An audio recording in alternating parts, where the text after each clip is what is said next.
లోపల వెంకటేశ్వర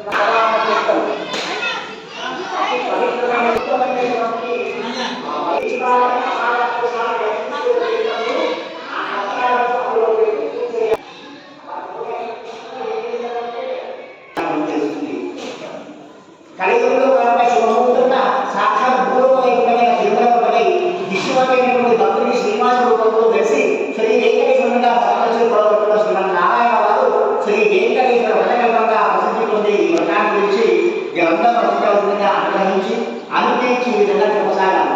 ఓడి ప్రేమక విశ్వకి నామయ్య నా ప్రేమకులైనటువంటి నీకు ఇప్పుడు ఒక విశేష వ్రతాన్ని గౌరవిస్తున్నాను. ఈ వ్రతం నాకు అత్యంత ప్రేమైనది, అందరూ ఆశించడానికి ఎంతో శోభకరమైనది. కలియుగంలో మానవుడు కొంత పూర్వజన్మ అనుభవిస్తూ తిరిగి అనేక పాపలను అనుభవిస్తూ అనేక కష్టాలు పాల్గొంటున్నారు. వీరు నా భక్తులైన కొందరు వారి వారి కష్టాలను నివారించవలసిందిగా నన్ను ఎదుర్కొంటున్నారు. ఎన్నో వేల ప్రయాసాలు వచ్చి తీవ్ర యాత్ర చేసి నన్ను దర్శించుకుంటున్నారు.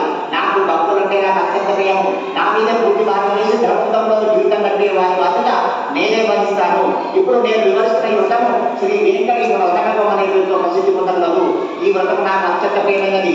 ఈ వ్రతాన్ని భక్తి శక్తులతో ఎవరైతే ఆచరిస్తారో వారి బాధను తక్షణం నివృత్తి కాగలవు. ఈ వ్రతం ఎవరైనా ఎప్పుడైనా ఆచరించవచ్చును. ప్రత్యేకించి మార్గశీర్ష, మాఘ, కార్తీక మాసములందు గాని, పౌర్ణమి, పంచమి, సప్తమి, ఏకాదశి తిథుల యందు గాని, శ్రవణ, స్వాతి నక్షత్రముల రోజుల యందు గాని ఆచరించిన విద్యాలయ సమస్యలు కానీ మనశ్శాంతి లేనప్పుడు ఈ వ్రతం ఆచరించిన తక్షణమే ఆ కష్టాలను తొలగిపోవును. ఇది మరియు మీరు మీకు ఇంకా ఏ శుభకార్యం జరగబట్టినా ఏ వ్రతం ఆచరించినా అయినా ఆ శుభకార్యం నిర్విఘ్నంగా జరిగి 1000 రెట్లు శుభప్రదంగా ఆగదు. ఈ వ్రతం ఆచరించగానే సకల సుఖశాంతులు అష్టవిషయాలు అందించగలవు. ఉదయం కానీ సాయంకాలం కానీ ఈ వ్రతం ఆచరించవచ్చును. ఈ వ్రతం 5 అధ్యాయాలతో కూడినది. ఈ 5 అధ్యాయాలు భక్తితో పఠించాలి. ఈ స్వర్గమందు కానీ, రసమందు, వసతి గృహమందు కానీ, నా ఆలయమందు కానీ, ఈ పుణ్యక్షేత్రమందు కానీ, నదీ తీరంలో కానీ ఈ వ్రతం ఆచరించవచ్చును. మీరు వీలైన మీ బంధుమిత్రులందరినీ ఆహ్వానించి ఈ వ్రతం ఆచరించడానికి శ్రీలాయకం. ఈ వ్రతం ఆచరించడానికి విన్నవారికి ప్రసాదం భక్తితో స్వీకరించడానికి అష్టక్షరాలు. ఈ వ్రతం పూర్వకాలంలో నా ప్రేమక్తులైన ఎందరో భవిష్యోపవాసులైన మీ అందరికీ ఈ వ్రతం మిగిలి ఆనందప్రదాయకులై అనేక శుభములు కలుగచేయును. ప్రశాంత మనస్సుతో నడుచుకుంటూ ఈ వ్రతం ఆచరించడంతో మరి అత్యంత కఠోరించలేదు నిష్టతో చేసే తపస్సులకు యజ్ఞయాగాలకు ఇచ్చే బలము కేవలం ఈ వ్రతం ఆచరించాలని మీరు పొందగలరు. ముందుగా బోధించాలను ఆ తర్వాత ఈ వ్రతమంతటి 5 అధ్యాయాలు పఠించాలి. ఈ 5 అధ్యాయాలు పఠించిన తర్వాత నాకు ప్రియమైన స్తోత్రాలు పఠించవచ్చు. ప్రతి అధ్యాయం గోవింద గోవింద గోవింద పఠించాలను. ఈ కలియుగంలో సామాన్య మానవులైన మీరు అందరి కష్టాలు నాకు తెలియను. కావున మరొక విషయం కూడా చెప్తున్నాను. ఈ వ్రతం ఇంత వివరంగా తీసుకున్న శక్తి లేని వారు ఈ ఒక్కరే నా పటాన్ని ఎదురుగా కూర్చొని విఘ్నేశ్వరుడికి నవగ్రహాధిపతులకు అతని వారు మనసులో నమస్కరించి ఈ 5 కథలు పఠించి మీకు వీరున్న ఏ పదమునైనా నాకు నివేదించి ప్రసాదంగా స్వీకరించవచ్చును. ఈ విధంగా చేసినా కూడా మీకు కార్యశీలి కాగలదు. మీ కష్టాలను కలుగుకోను. మీకు సర్వ శుభములు కలుగును. ఎవరైతే ఈ వ్రతం అత్యంత భక్తి శ్రద్ధలతో ఆదరిస్తారో వారి గృహమునకు స్వయంగా నేనే ఏదో రూపంలో వచ్చి ప్రసాదాన్ని స్వయంగా స్వీకరిస్తాను. నా అనుగ్రహం మీ అందరితో ఎప్పుడు ఉంటుంది. శ్రీ స్వామివారు తిమ్మరాజు విశ్వదేవ రామకృష్ణమూర్తి విశ్వపతి అయినటువంటి భక్తులకి ఈ విధంగా తనకు అత్యంత ప్రీతికరమైన తాను ఎల్లప్పుడూ నివసించే తిరుమల కొండపై ఈ వ్రత విధానంలో అనుగ్రహించారు. కలియుగవాసుడైన మనమందరం ఈ వ్రతం ఆచరించి శ్రీ వెంకటేశ్వర స్వామి వారి అనుగ్రహానికి పాత్రులను. ఈ వ్రతం ఆచరించగానే మన కష్టాలు తొలగిపోయి అనేక శుభఫలితములు పొందవచ్చును. గోవింద గోవింద గోవింద 3 సార్లు కూడా గోవింద గోవి అక్షర స్వామి వారికి సమర్పించండి.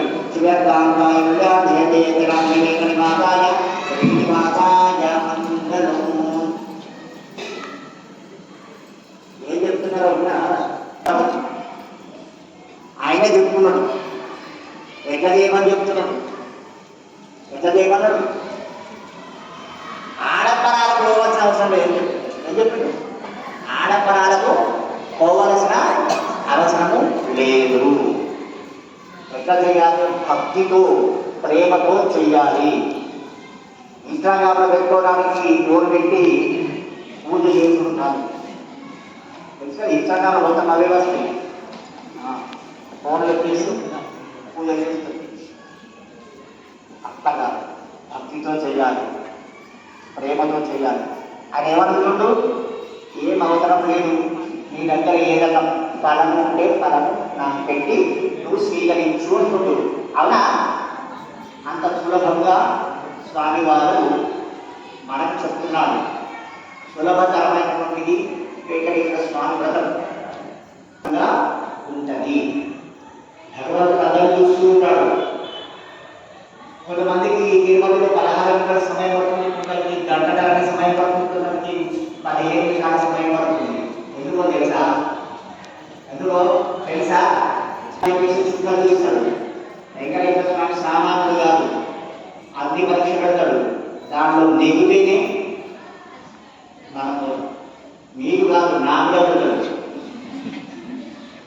నేనైతే 12-15 గంటలు నిలబడ్డా దాకా చదివా.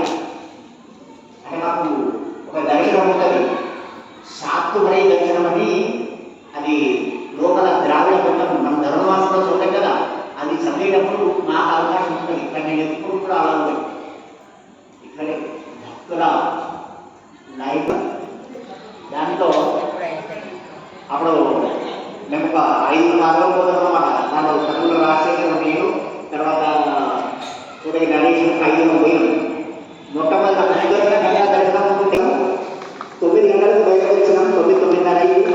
తర్వాత మధ్య ప్రసాదం తీసుకున్నాక ఊరికి 4 దర్శనం లేదా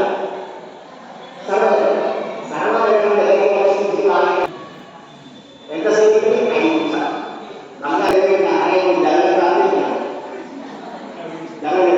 హోమాల సేవ అని, కళ్యాణాన్ని, ఆదరణ ఇదని ఎంతోమంది లక్కిడి కూడా ఉంటుంది.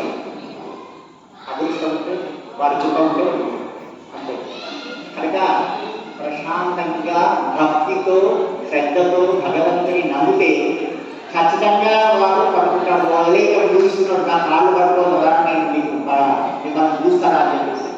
కనుక చక్కగా శ్రద్ధతోటి మనం కార్యక్రమం చేసుకున్నాం. ఇప్పుడు 2వ అధ్యాయంలో పోదాము. అక్షంతలు తీసుకోండి. దేవుడు ఉండేవారు. అలాగే 9 మంది స్త్రీ సంతానం కలిగినది, ఎంతో బాధ్యత కలిగిన మిత్రులు వేదకులతో బాధపడుతూ ఉండేవారు. మిత్రుడిద్దరు భార్య తారాపతి ఎల్లప్పుడు నారాయణ ప్రార్థిస్తూ ఉండేది. అప్పుడప్పుడు వివాహాలు, శుభకార్యాల భౌతిక కార్యక్రమాలు దక్షిణగా వచ్చేది. కొద్ది సొమ్ముతో ఎన్నో కష్టాలు పడుతూ పాపం సాధిస్తున్నారు ఆ దంపతులు. కుమార్తెకు ఇంటర్వ్యూస్ పంపించింది. తారాపతి ఎప్పుడు